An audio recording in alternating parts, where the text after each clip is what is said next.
Welcome to our channel Home Study 24/7 Home Study 24/7 আমাদের চ্যানেলে সবাইকে স্বাগত জানাই।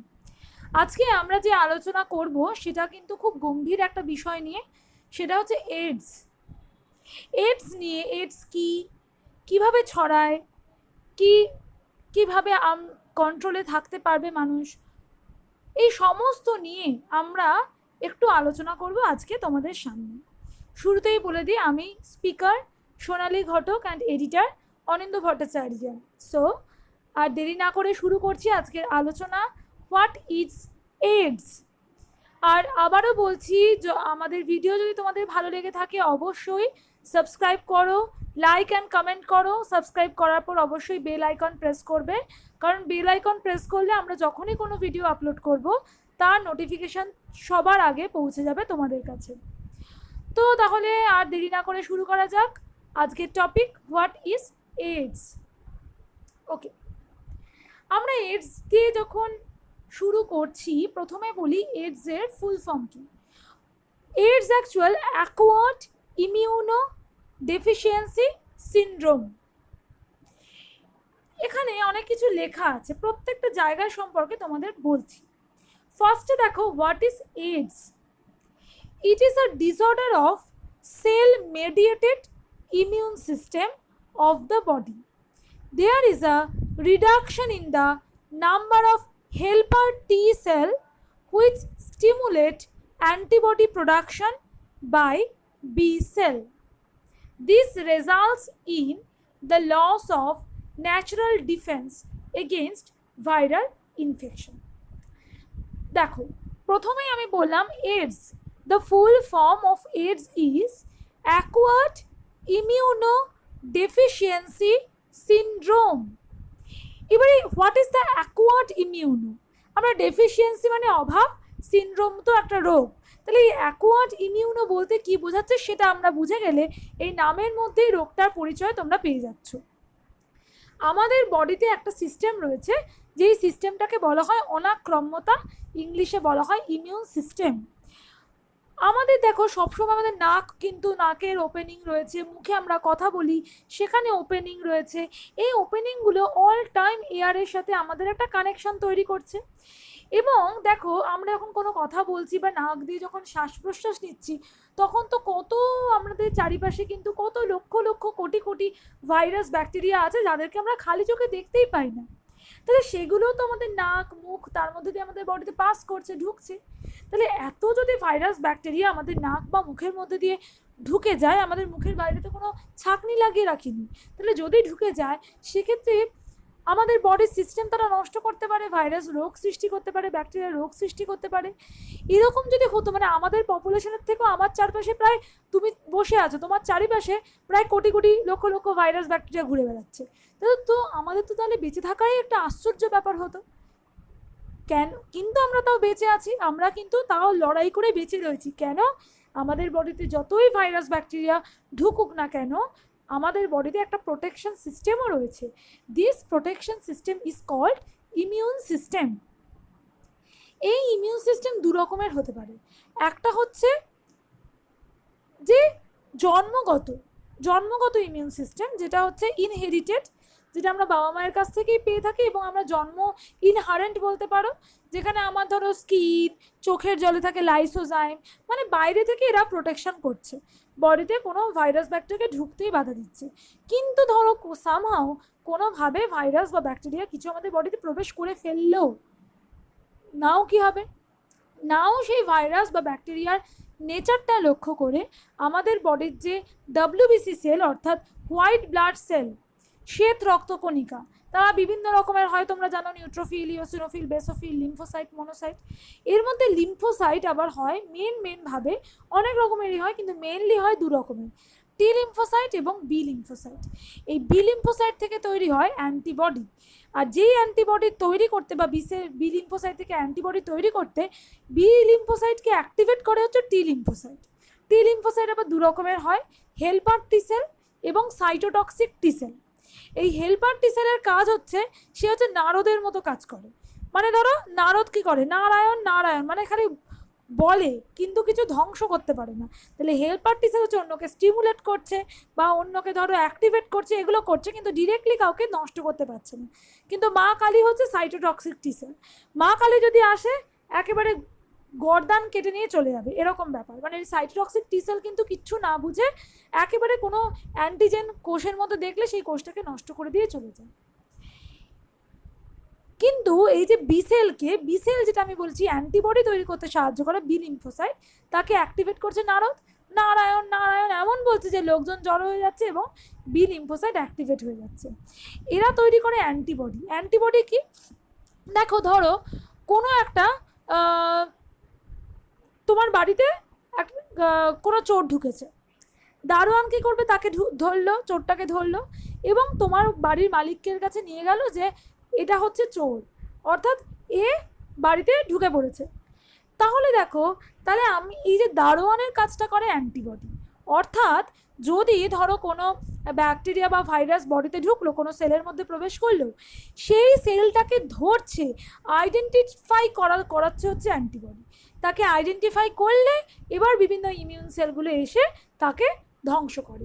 এই যে প্রসিডিওরটা, this procedure is called acquired immunity, অর্থাৎ যেটা আমাদের বডিতে ভাইরাস ব্যাকটেরিয়া ঢুকলো, তার নেচারটাকে লক্ষ্য করে বডি একটা প্রোটেকশন সিস্টেম তৈরি করলো থ্রু বি লিম্ফোসাইট এবং টি লিম্ফোসাইট।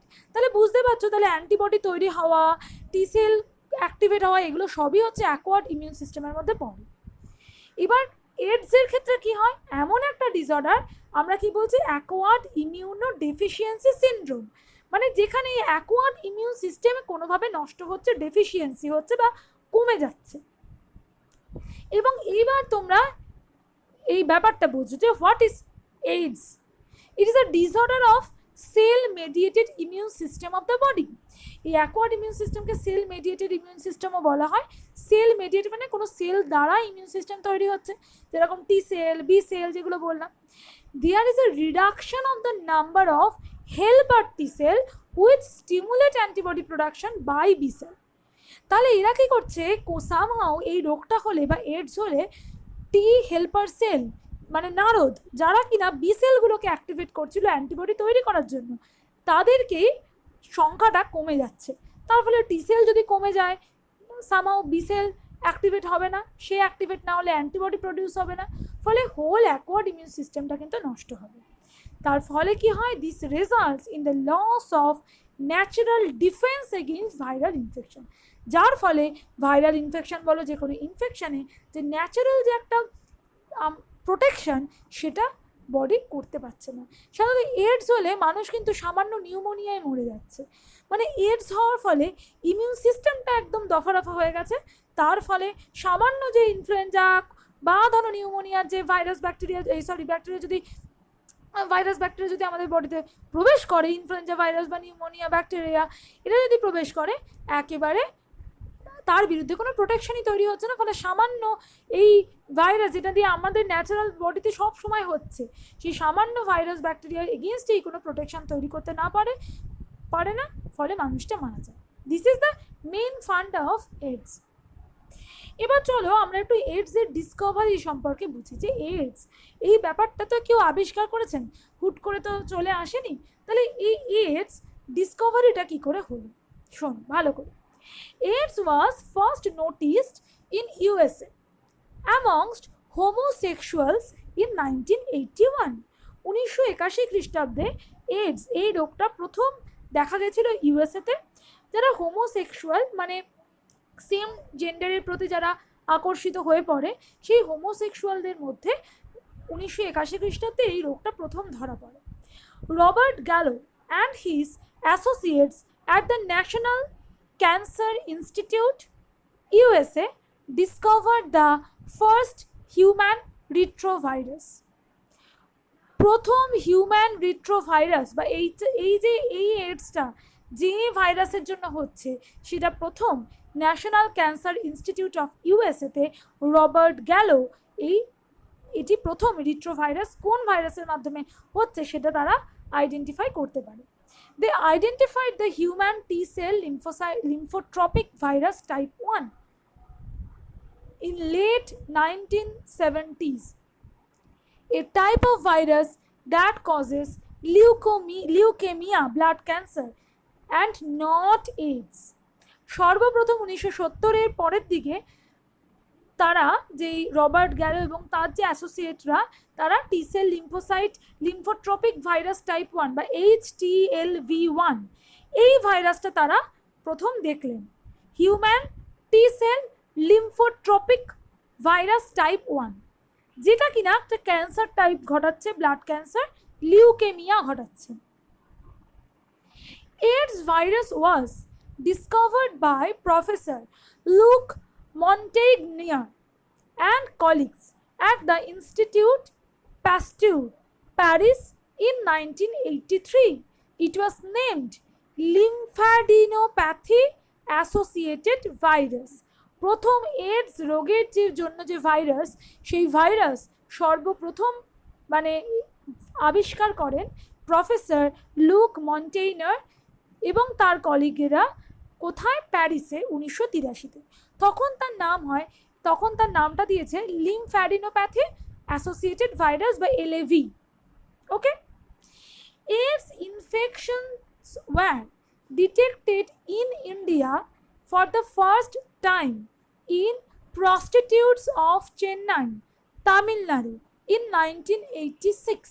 1986 সালে ভারতে প্রথম AIDS এই ইনফেকশনটা লক্ষ্য করা গেছে প্রস্টিটিউটস অফ চেন্নাইতে, তামিলনাড়ুতে।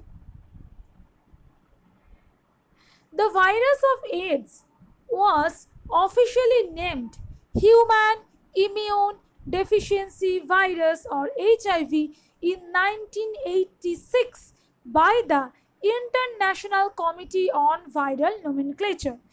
International Committee on Viral Nomenclature এই পক্ষ থেকে এই ভাইরাসের নাম 1986 সালে নাম রাখা হয় human immuno deficiency virus. The Nobel Prize for Physiology or Medicine for 2008 was awarded to Francois Barré-Sinoussis and Luc Montagnier for their discovery that infection of HIV causes AIDS. 2008 সালে নোবেল প্রাইজ পেয়েছিলেন look মন্টেইনার এবং ফ্রাঙ্কোইজ ব্যারেসিনোসি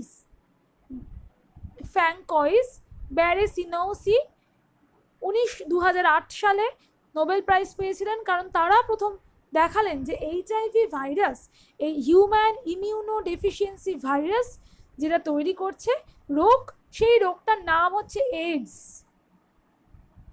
এবার একটু ভাইরাসটা কিরকম সেটা একটু দেখি। দেখো, এখানে একটা ছবি আমরা ছোট করে দিয়েই রেখেছি। যদি ভালো করে লক্ষ্য করো এই ভাইরাসে কি কি পার্ট আছে। প্রথমত আমরা বুঝতে পারছি এটা একটা RNA ভাইরাস, যেখানে সিঙ্গেল স্ট্র্যান্ডেড RNA রয়েছে। ভালো কথা, RNA ভাইরাস। এই RNAটাকে ঘিরে RNAর মধ্যে এখানে P32 ইন্টিগ্রেস এবং P10 প্রোটকেস রয়েছে এবং রিভার্স ট্রান্সক্রিপ্টেজ, অর্থাৎ ট্রান্সক্রিপশন মানে কি ডিএনএ থেকে RNA তৈরি করা, আর রিভার্স ট্রান্সক্রিপশন মানে RNA থেকে ডিএনএ তৈরি করা, উল্টো দিকে। এটা যেহেতু RNA ভাইরাস, সেই RNA থেকে ডিএনএ তৈরি হচ্ছে, তারপর প্রোটিন তৈরি হচ্ছে। তাহলে এখানে রিভার্স ট্রান্সক্রিপ্টেজ কিছু মলিকিউল আছে যার নাম P64। এছাড়াও তোমরা দেখতে পাচ্ছ যে একে ঘিরে রয়েছে P24, তাকে ঘিরে রয়েছে P17। তারপর তোমরা দেখতে পাচ্ছ যে মেমব্রেন রয়েছে, সেই মেমব্রেনে প্রচুর হুক লাইক স্ট্রাকচার, যেটা GP120, GP41 এরকম নাম দেওয়া হয়েছে, এবং সব থেকে বাইরে রয়েছে MHC প্রোটিন। এই হচ্ছে সাধারণভাবে AIDS এর স্ট্রাকচার। তাহলে বুঝলাম AIDS হচ্ছে RNA ভাইরাস, এবং AIDS এর স্ট্রাকচারটাও তোমাদের সামনে একটুখানি হলেও তুলে ধরলাম। The AIDS virus may have passed from monkey host into human population in Africa during 1960. 1960-এ প্রথম মাঙ্কি থেকে, মনে করা হয় মাঙ্কির মধ্যেই প্রথম দেখা গেছিল 1960 সালে, সেখান থেকে হিউম্যান বডিতে ট্রান্সফার হয়েছে। South Africa is considered as the world AIDS capital, সব থেকে বেশি এইডস হয় সাউথ আফ্রিকা রিজিয়নে। এবার আসি প্যাথোজেন পজিটিভ এজেন্ট। আমরা দেখলাম যে কজেটিভ এজেন্টটা কি, the virus was identified and named by Americans as HCLV3, human cell leukemia virus 3, but as started earlier, the name of the virus was changed to HIV, human immunodeficiency virus. HIV is a retrovirus that attacks helper T cell, যেটা তোমাদের বললাম যে এদের pathogen, তাহলে AIDS রোগটা pathogen হচ্ছে যে ঘটায়, কজেটিভ এজেন্ট হচ্ছে হিউম্যান ইমিউনোডেফিসিয়েন্সি ভাইরাস, যারা হিউম্যানের ইমিউন সিস্টেমটাকে নষ্ট করে দেয়, মেনলি হেল্পার টি সেলকে অ্যাটাক করে।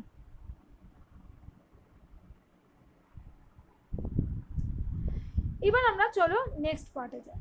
এইবারে একটু ভালো করে হিউম্যান ইমিউনোডেফিসিয়েন্সি ভাইরাস বা এইচআইভির আমরা স্ট্রাকচারটা একটু ভালো করে বুঝি। The virus is spherical with a diameter of about 90 to 120 nanometer. এটা 90 থেকে 120 ন্যানোমিটার হয়ে থাকে এদের প্রায় structure, okay, 90 to 120 nanometer. Its genome consists of single stranded RNA. আমি আবারও বললাম এই যে RNA genome, viral RNA genome, সেটা কিন্তু সিঙ্গেল স্ট্র্যান্ডেড, একটা স্ট্র্যান্ড যুক্ত আরএনএ, ঠিক আছে। Its genome consists of single-stranded RNA into two identical filaments, and দুটো identical filament, এই একটা filament, এই একটা filament, দুটো identical filament রয়েছে, and associated with reverse transcriptase, এই যে, এবং এই যে স্ট্রাকচারগুলো দেখছো সেগুলো রিভার্স ট্রান্সক্রিপ্টেজ, যেহেতু আরএনএ থেকে ডিএনএ তৈরি করে। The envelope consists of many lipid bilayers derived from host cell membrane. তাহলে এদের যে এনভেলপটা কিন্তু বিভিন্ন লিপিড বাইলেয়ার দিয়ে তৈরি হয়েছে, এবং সেটা কিন্তু হোস্টের বডি থেকেই সেই উপাদানগুলো পেয়ে নিজেদের বডির চারিপাশে একটা এনভেলপ তৈরি করেছে। And projecting knob like glycoprotein spikes, it contains two protein code. দেখো দুটো প্রোটিন কোড আমরা দেখতে পাচ্ছি, একদমই যে ব্লুইশ কালারের যেটা ক্যাপসিড প্রোটিন P24, এবং তার গায়ে যেটা ম্যাট্রিক্স প্রোটিন P17।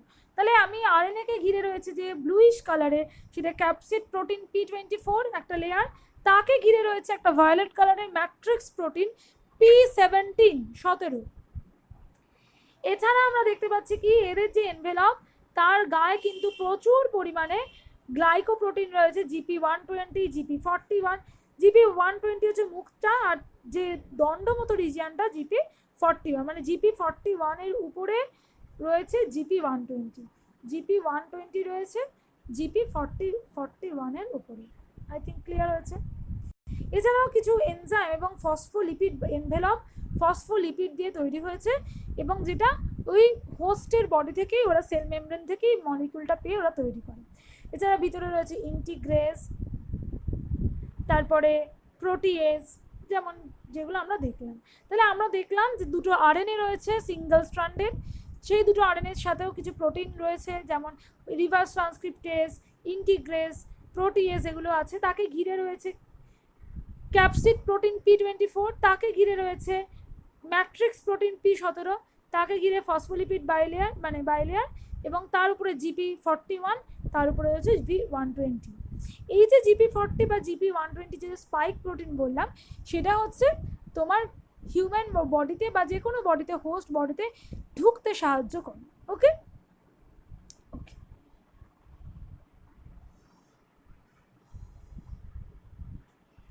এবারে চলো আমরা দেখি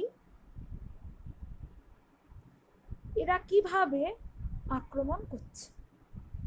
দেখো, HIV virus after the entrance of the virus, এবার ভাইরাসটা ঢুকছে কি করে, এইচআইভি ভাইরাস ঢুকছে কি করে, যে তার যে জিনোমটাকে, অর্থাৎ after the entrance of the virus into the body of the person, the virus enters into the macrophage where RNA genome of the virus replicates to form viral DNA with the help of reverse transcriptase enzyme। তাহলে এই যে তোমার দেখতে পাচ্ছ যে docking যে প্রোটিনগুলো অর্থাৎ GP120, GP40 এদের মাধ্যমে ঢুকছে ভাইরাসটা বডিতে। সেল মেমব্রেনে কিছু CD4 রিসেপ্টর আছে, সেই রিসেপ্টরের সাথে বাইন্ড করে ভাইরাসটা ঢুকে গেল বডিতে। ভাইরাসের ভিতরে আমরা দেখছি যে জেনেটিক মেটেরিয়ালে রিভার্স ট্রান্সক্রিপ্টেজ থাকে। তারা কি করছে, ভাইরাস আরএনএ থেকে ডিএনএতে পরিণত করছে, integrase viral DNA into the cell genome. এবার তাহলে আমরা দেখছি ভাইরাসের তো আরএনএ ছিল, রিভার্স ট্রান্সক্রিপ্টেজ মানে আরএনএ থেকে ডিএনএ তৈরি করতে পারে, সেই ডিএনএটা তৈরি করলো, করে ঢুকিয়ে দিল কোথায়, এই ইন্টিগ্রেসের মাধ্যমে এরা ঢুকিয়ে দিল নিউক্লিয়াসের মধ্যে, সেল জিনোম। এবং তারা কি করলো, after the entrance of the virus into the body of the person, the virus enters into macrophage where RNA genome of the virus replicates to form viral DNA. তাহলে আমি দেখলাম যে ভাইরাসটা এন্ট্রি করার পরে যে ভাইরাস আরএনএ রয়েছে ওটা ডিএনএতে কনভার্ট হয়ে গেল with the help of reverse transcriptase enzyme. This viral DNA gets incorporated into the host cell DNA. এই ডিএনএটাই এবার হোস্টের যে ডিএনএ রয়েছে যার বডিতে গেল তার ডিএনএর সাথে এই ডিএনএ HIV ডিএনএ মিলে মিশে গেল উইথ দ্য হেল্প অফ ইন্টিগ্রেস, মিলে গেল, ইন্টিগ্রেশন হয়ে গেল। This viral DNA gets incorporated into the host cell's DNA and directs the infected cell to produce virus, এবং সেখান থেকে তারা ট্রান্সক্রিপশন করে প্রচুর ভাইরাল আরএনএ বানিয়ে নতুন নতুন ভাইরাস কিন্তু তৈরি করতে শুরু করলো।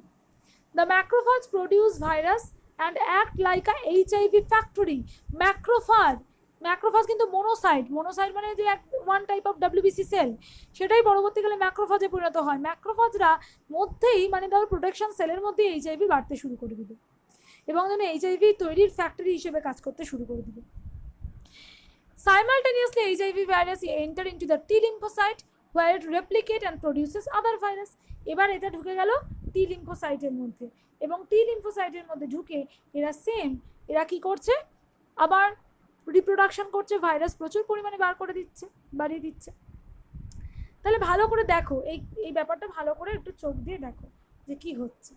ফার্স্ট HIV ভাইরাস, এখানে কিছু CD4 রিসেপ্টরের মাধ্যমে ওদেরকে চেনা যায়, সেখানে বসে HIV ওই জিপি যেগুলো স্পাইক প্রোটিন আছে তার মাধ্যমেই ওরা রিসেপ্টরের সাথে বাইন্ড করে HIV তে ঢুকে গেল। HIV ভিতরে কি আছে, দুটো সিঙ্গেল স্ট্যান্ডার্ড আরএনএ আছে, কিছু রিভার্স ট্রান্সক্রিপ্টেজ, ইন্টিগ্রেজ, এগুলো আমরা দেখলাম আছে। তাহলে এবার রিভার্স ট্রান্সক্রিপ্টেজ মানে কি, আরএনএ থেকে ডিএনএ তৈরি করা, ভাইরাসের তো আরএনএ, তাহলে সেই আরএনএ থেকে ডিএনএ তৈরি করবে বডির মধ্যে, ভাইরাস আরএনএ থেকে দুটোর থাকা ভাইরাস ডিএনএ তৈরি করবে, এবং এই ডিএনএটা ঢুকে গেল নিউক্লিয়াসের মধ্যে, এবং নিউক্লিয়াসের মধ্যে ঢুকে গিয়ে কী হবে, যে হোস্টের যে ডিএনএ, ইন্টিগ্রেস মানে কি ইন্টিগ্রেশন করা, যুক্ত করা, হোস্টের ডিএনএর সাথে ভাইরাসের ডিএনএকে যুক্ত করে দিল, এবং যুক্ত হয়ে যাওয়ার পরে এবার আবার ট্রান্সক্রিপশন হলো।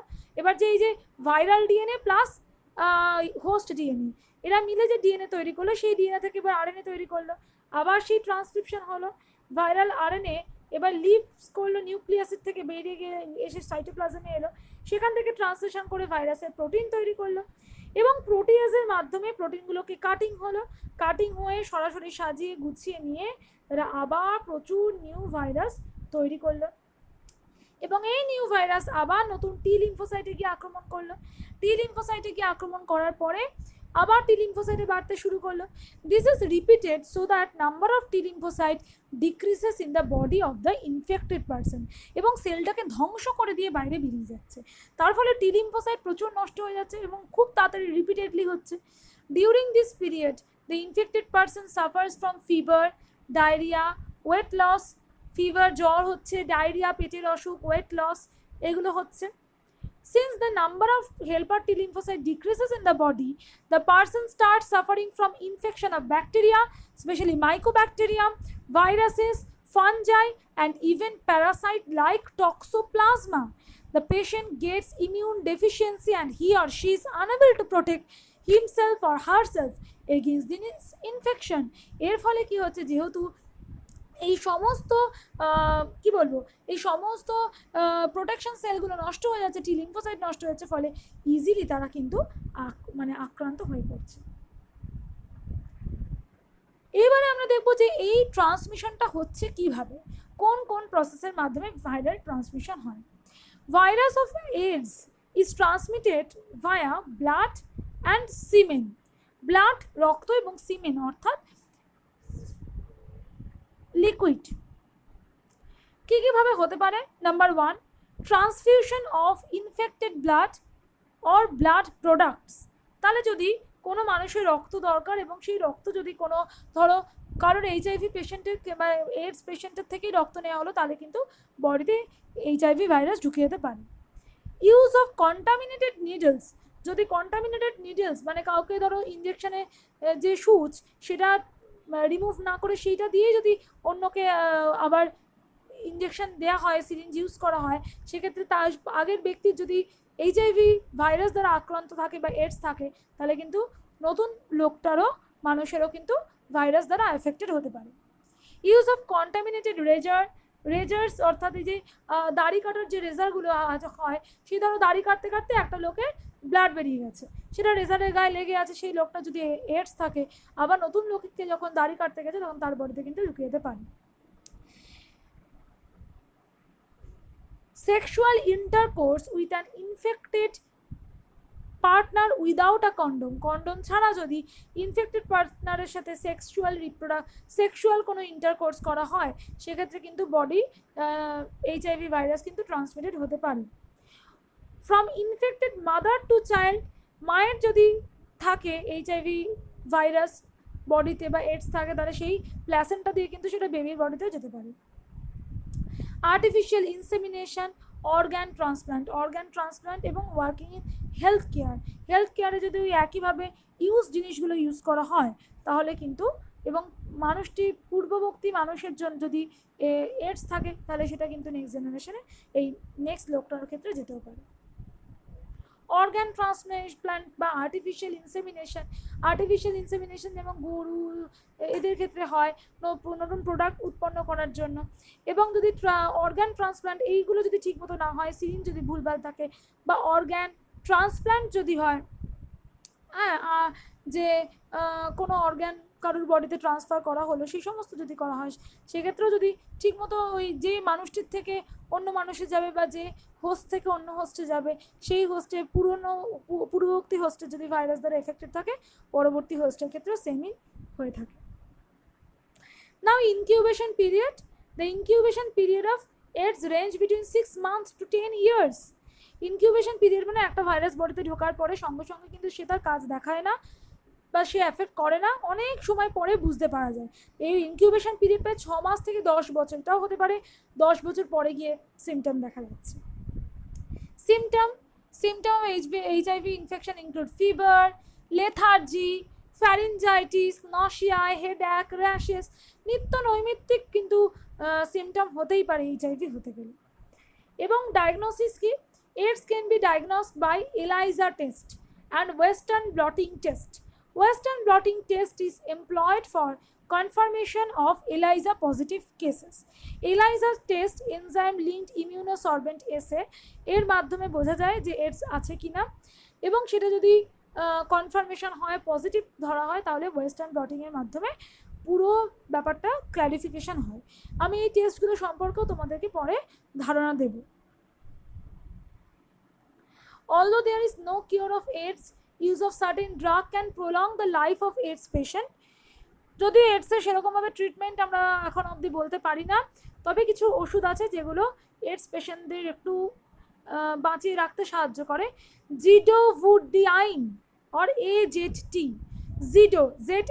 ZIDOVUDINE, zidovudine or AZT, azithromycin, was the first drug used and continues to be the drug of choice for the treatment of AIDS.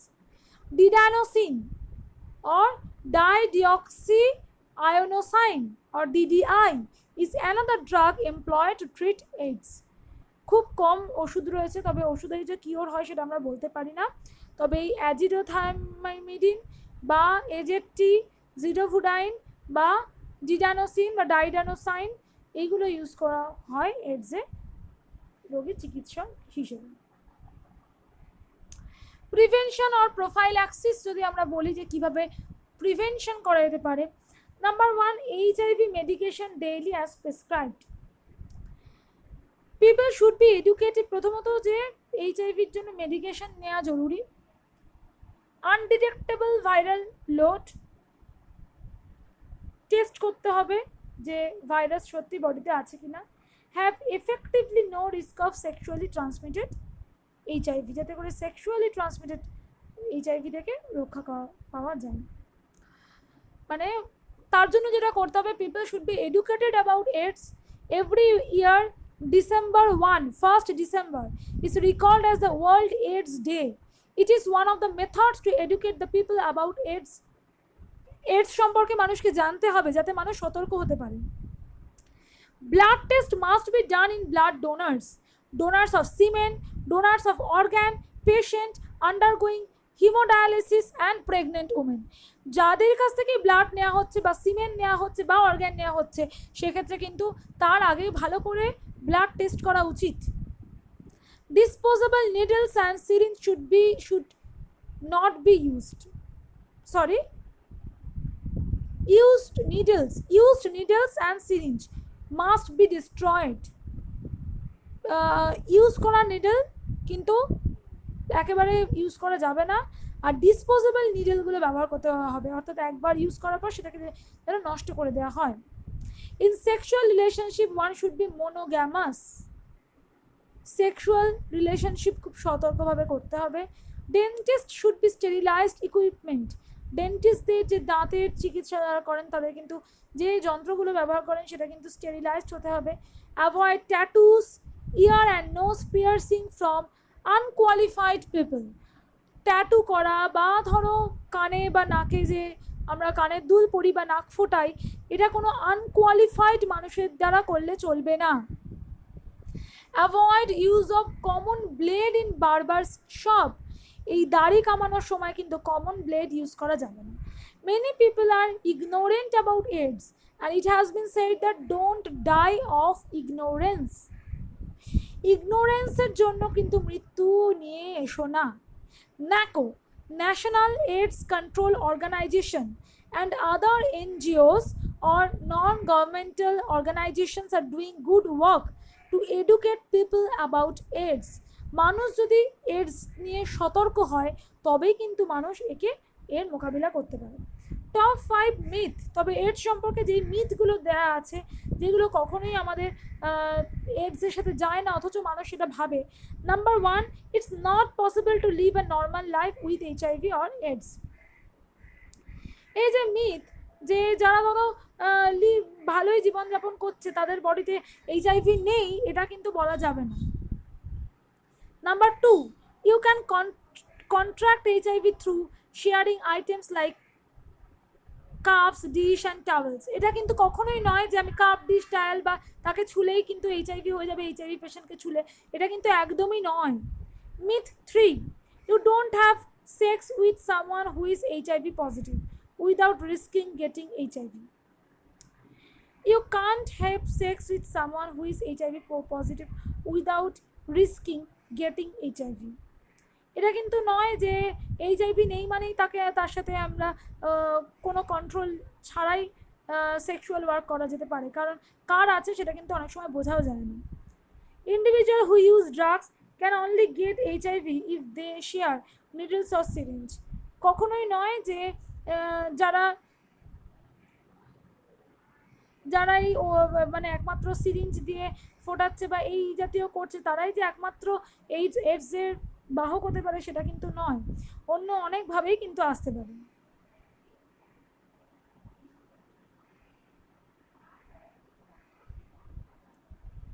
তার মানে আমাদের কিন্তু এটা নয় ছোঁয়াছুঁয়ির মাধ্যমে কিন্তু এইডস ছড়ায় না, বা আমরা বলতে পারি না যে সুস্থ মানুষই আছে মানে তার এইডস নেই, সেটাও আমরা বলতে পারি না।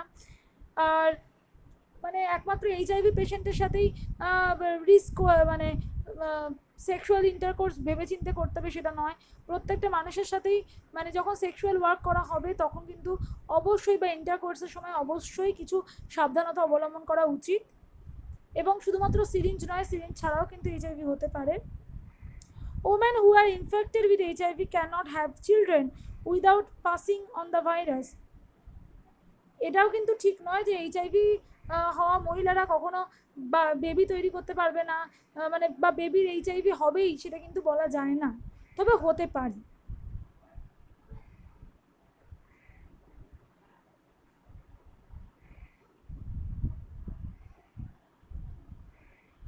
আজকে আমরা কিছু এইচআইভি সম্পর্কে পড়লাম। এইডস রিলেটেড কমপ্লেক্স যেটা ARC, it is mild form of AIDS. Its symptoms are swollen lymph node, fever, sweating at night, weight loss. Patients with ARC have a highly possibility of early development of AIDS. ARC is also known as prodromal AIDS. Symptoms before AIDS, symptoms before AIDS, AIDS হওয়ার আগেই যে সিমটমগুলো সাধারণত দেখা যায়, lymph নোডে hot করে ফুলে গেল, সোয়েটিং, ঘাম হচ্ছে, জ্বর হচ্ছে, ওয়েট লস হচ্ছে খুব বাজেভাবে, এইগুলো যদি হতে পারে তাহলে কিন্তু সতর্ক হতে পারে, বুঝতে হবে যে এডস হওয়ার সম্ভাবনা থাকতে পারে। তো আজকে আমরা যেটা পড়লাম, আজকে এডস সম্পর্কে অনেক কিছু তোমাদের সামনে তথ্য তুলে ধরলাম। আশা করি তোমরা বুঝতে পেরেছো, তোমাদের ভালো লেগেছে। ভালো লাগলে অবশ্যই ভিডিওটি লাইক করো, কমেন্ট করো এবং শেয়ার করো। তার সাথে সাবস্ক্রাইব করতে ভুলো না। সাবস্ক্রাইব করলে অবশ্যই বেল আইকন প্রেস করো। আর খুব ভালো থাকো, খুব সাবধানে থাকো এবং আমাদের চ্যানেলের সাথে যুক্ত থাকো। Thank you very much. Stay safe.